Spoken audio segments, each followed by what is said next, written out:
আসসালামু আলাইকুম, কেমন আছেন সবাই? আশা করি ভালো আছেন। iTechMamun ইউটিউব চ্যানেলের আরও একটি ভিডিওতে আপনাকে স্বাগতম। আজকের ভিডিওর বিষয়টা খুবই ইন্টারেস্টিং, কারণ আমরা অনেক সময় আইফোনে পোর্ট্রেট মোডে ছবি তুলতে চাই। তো যাদের কাছে আইফোন 6s, 6, 7 এই ফোনগুলো আছে তারা কিন্তু পোর্ট্রেট মোডে ছবি তুলতে পারি না, কারণ আমাদের ফোনের ক্যামেরার যে অপশন আছে এখানে পোর্ট্রেট মোডে ছবি তোলার কোনো অপশন নাই। সো আমাদেরকে বাধ্য হয়ে অন্য কোনো উপায়ে এই পোর্ট্রেট মোডে ছবি তুলতে হয়। তো আজকের এই ভিডিওতে আমি আপনাদের মাঝে শেয়ার করব যে কিভাবে আপনারা আইফোন 7 দিয়ে পোর্ট্রেট মোডে ছবি তুলবেন। তো চলুন দেরি না করে আমরা দেখে নিই কিভাবে আমরা পোর্ট্রেট মোডে ছবি তুলব। প্রথমে আমরা একটি অ্যাপস ইনস্টল করে নিব অ্যাপ স্টোর থেকে। অ্যাপসটি আমরা অ্যাপ স্টোরে পেয়ে যাব।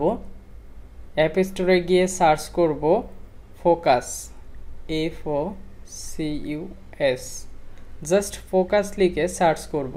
ফোকাস লিখে সার্চ করার পরে এই অ্যাপসটি চলে আসবে এবং এখানে এটাও ইনস্টল করে আপনি ওপেন করবেন। ওপেন করার পরে আপনাকে কিছু ম্যানুয়াল সিস্টেম সেটিংস শো করবে বা অন করতে বলবে, এগুলো আপনি স্টেপ বাই স্টেপ অন করে দিবেন। যেখানে আপনার সিলেক্ট অল ফটোস লেখা থাকবে এটা সিলেক্ট করে দিবেন এর আগে, এই অপশনে আসার আগে যদি আপনার কাছে চাই সেক্ষেত্রে।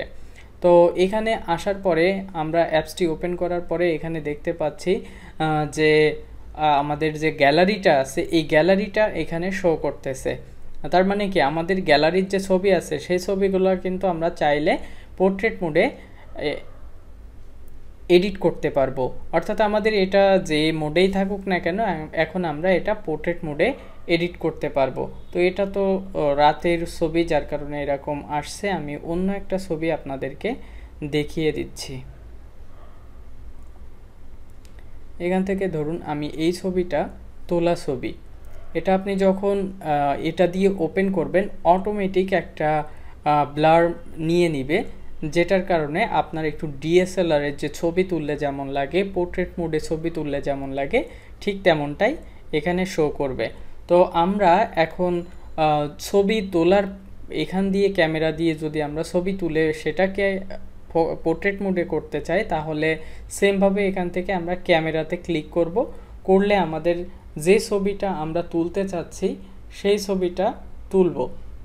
এখান থেকে ক্যামেরাতে ক্লিক করে আমরা ছবিটা তুলে নিলাম। তুলে নেওয়ার পরে এইখানে আপনার যে গ্যালারি অপশন আছে এই ফোকাস অ্যাপের, এইখানে দেখেন যে সেই ছবিটা চলে এসেছে। তো এটার উপর টাচ করলে এটা অটোমেটিক একটা ব্লার সেট করে দেয়, বা পোর্ট্রেটের যে ব্লার ইফেক্ট সেটা এখানে সেট করে দেয়।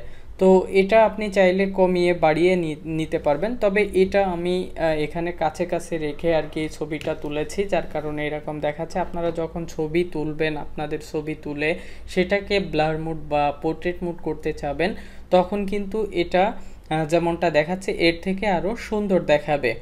তো এখান থেকে আপনি চাইলে বাড়ায় নিতে পারবেন, বাড়ায় বা কমায়ে এখান থেকে অ্যাডজাস্ট করে আপনি সেটাকে সেভ করবেন। এখানে আরও অনেক অপশন আছে, আপনারা চাইলে সেগুলো ইউজ করে দেখতে পারেন। আমি যেহেতু এখানে ফোকাস মোডের কাজটাই দেখাবো, সো আমি ভিডিও লেন্দি করব না, এই জাস্ট ফোকাস মোডটাই আপনাদের কাছে শেয়ার করব। যদি কারো দরকার হয় তাহলে আমাকে কমেন্ট বক্সে লিখবেন যে বাকি যে ফিচারসগুলো আছে সেগুলো নিয়ে, তাহলে আমি পরবর্তীতে একটি ভিডিও করব। তো এখান থেকে আমরা এখন এই ছবিটাকে সেভ করব। তো এই ছবিটাকে আমরা সেভ করতে গেলে এই যে সেভ আইকন বা শেয়ার আইকন আপনারা দেখতে পাচ্ছেন একবারে কানিতে উপরে, এটাতে ক্লিক করবেন।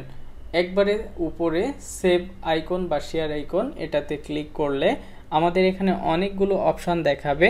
তার ভিতরে আমরা এখান থেকে সেভ এ কপি যে অপশনটা আছে এটা আমরা ক্লিক করব। এটা ক্লিক করলে আমাদের ছবিটা সেভ হয়ে যাবে। তো আমরা এই অ্যাপসটা থেকে বের হয়ে যেয়ে আমাদের যে ফটোস আছে সেখানে গিয়ে এই ছবিটা আমরা ভিউ করব। তো আমরা একটা ছবি তুলেছিলাম সেটা হলো এই, আর আমরা যেটাকে ব্লার করেছি সেটা হলো এই।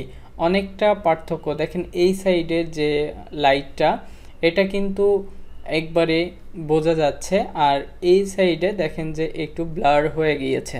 তো এইভাবে ব্লার হওয়াটাকে পোর্ট্রেট মোড বলে বা DSLR মোড বলে। এভাবে আপনারা ছবি তুলে সেই ছবিটাকেও ডিএসএলআর বা পোর্ট্রেট মোড দিতে পারবেন, ইফেক্ট দিতে পারবেন। আশা করি বুঝতে পেরেছেন বা জানতে পেরেছেন কিভাবে আপনাদের এই আইফোন 6, 7 বা এর নিচে যে ফোনগুলো আছে সেই ফোনগুলোতে পোর্ট্রেট মোডে ছবি তুলবেন। এই ছিল আজকের ভিডিও। দেখা হবে পরবর্তী ভিডিওতে। সে পর্যন্ত ভালো থাকুন, সুস্থ থাকুন। আল্লাহ হাফেজ।